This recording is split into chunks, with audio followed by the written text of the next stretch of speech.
喺大陸買咗樓做按揭嘅時候，千祈唔好淨係掛住喺度簽名，問留以下呢5個問題，你分分鐘俾多10幾萬利息。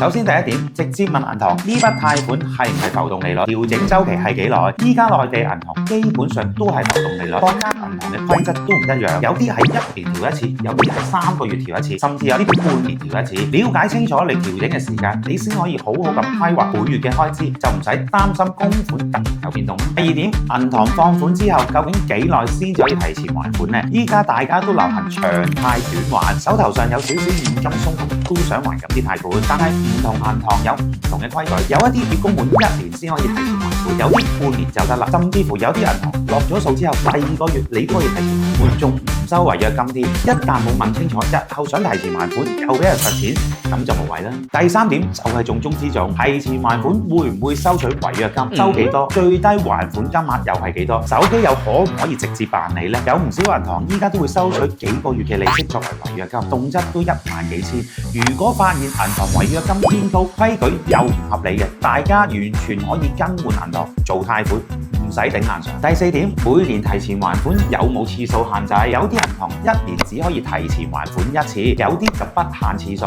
不限金額。如果冇限制，一有閒錢就可以攞嚟還房貸，長遠嚟講可以慳返一大筆利息。最後一點，亦都係最多人疏忽嘅一點，就係還款嘅時候一定要通知銀行月供不變，縮短年期。呢種還款方式係最慳利息嘅，比單純減少月供實在優惠太多，利息分分鐘相差幾萬蚊。銀行一般唔會主動提及，係默認月供減少，年期不變，所以大家主動要通知返銀行啦。最後提提大家，呢啲都係借款人合法嘅權益，去銀行做按揭嘅時候，大膽啲問清楚，唔使怕醜啊！如果你或者你身邊有朋友想喺大灣區置業嘅，咁你快啲轉發呢條視頻俾佢啦喂！